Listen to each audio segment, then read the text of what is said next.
This is a control box. It's going to have all the electronics in it. Mostly it's low voltage. There's a little bit of high voltage that comes in from one side and goes out to the controller. This is commonly called a pot box. It's a potentiometer. We'll eventually hook the accelerator cable that comes from the gas pedal, essentially, the old gas pedal. And when you push on the gas pedal, it'll pull this arm. That'll tell the controller how much energy to give to the motor and control the speed of the vehicle. If you open up the box, you'll notice that it is sealed, so it's water resistant. Inside the box, we see that there's 3 large contactors, or relays, and these relays are single throw double pole, which means by activating the coil, we have multiple sets of relays that we can use to control the vehicle. And we're going to talk about these relays in a moment. We also have another relay, which is the key, labeled the key switch relay.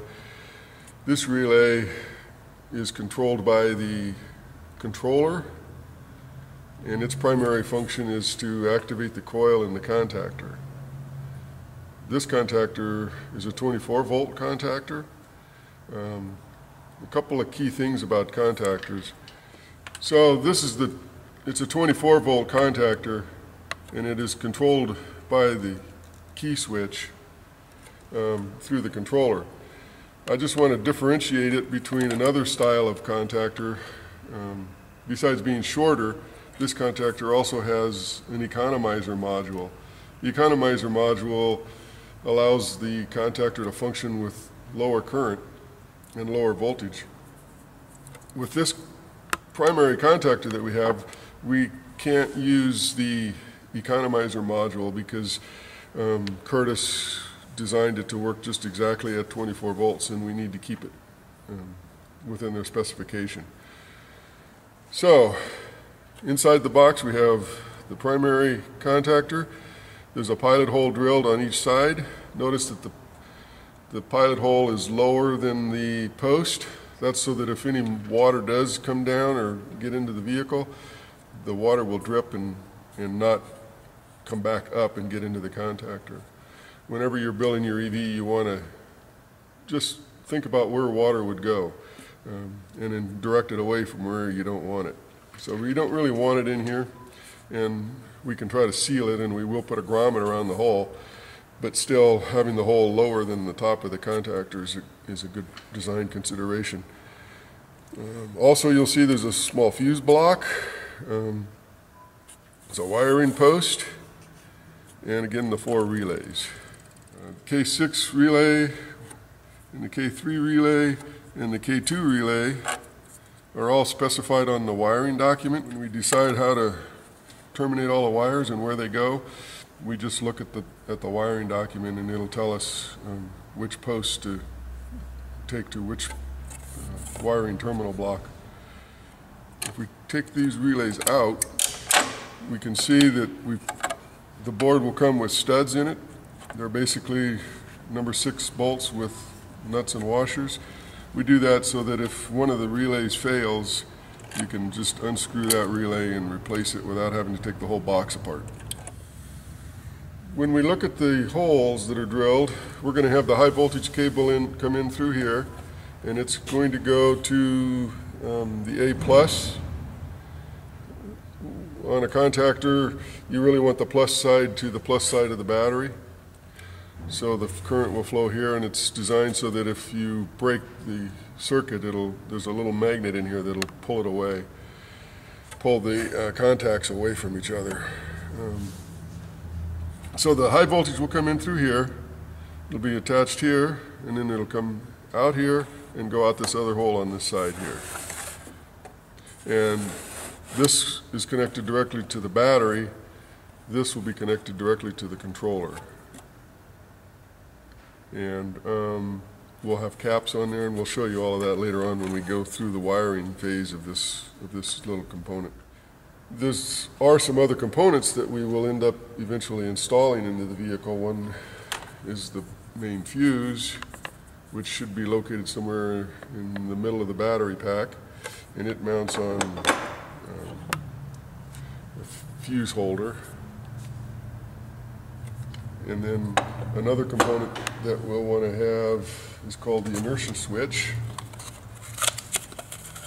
This is a switch. It's designed in almost all modern cars now, or all modern cars have an inertia switch of some sort. And primarily, in case of a small accident, they turn off the fuel pump. They'll interrupt the current to the fuel pump, and you can hear the little ball in there. Right now, it is going to have an open circuit, so you would not be able to get current from your battery to the fuel pump, or in our case, we would interrupt the flow to the 12 volts that powers the controller that powers the contactor. So you can hear it rattling. If I push on it, it doesn't rattle. So if you did have a minor fender bender, this would open, which would open the contactor and therefore terminate the high voltage throughout the vehicle. So when the accident is over and everything's fine, you just push the button and you're back in business again. So back to the pot box again. There's a little micro switch here, and if you see these three posts, if you look at the wiring diagram, we put some low voltage wire on here, and it controls, if you can hear that little switch, we'll try it again. That makes sure that when you if you had your foot on the accelerator and you turn the key on, the vehicle would just take off like a rocket.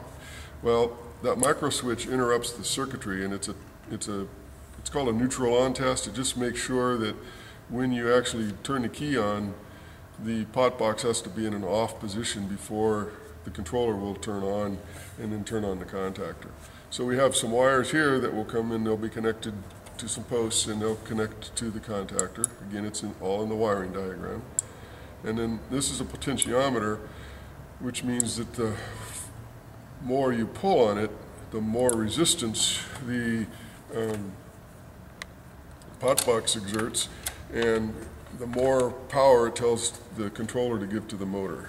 So that's controlled through these two wires. There's a variety of different pot boxes available. Some are 2-wire, some are 3-wire. Both the Curtis controller that we're going to use and many others just require 2 wires. So they'll be hooked up here, and then they're terminated to the wires on the controller. This is the top of the front battery box, and mounted on this is going to be our controller box, as you saw, and this is again where the pot box will be located. What we need to do is, if you notice here, there's 4 holes,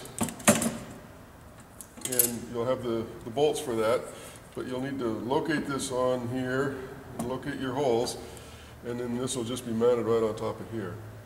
So this is the controller sitting on top of the same frame that the control box is on, and you can see that it will sit right on this frame nicely. And the cable here will connect to the output here, and the other connection will go directly to the battery. Then we have the 3 wires that come out here, and they'll come down and go to the motor. Because if you remember, what we're installing in this vehicle is a 3-phase AC motor, so phase 1, 2, and 3. And it's actually UVW according to Curtis. That's how they label it. Underneath the controller, we're going to put some heat sink material that will help draw the heat away from the controller.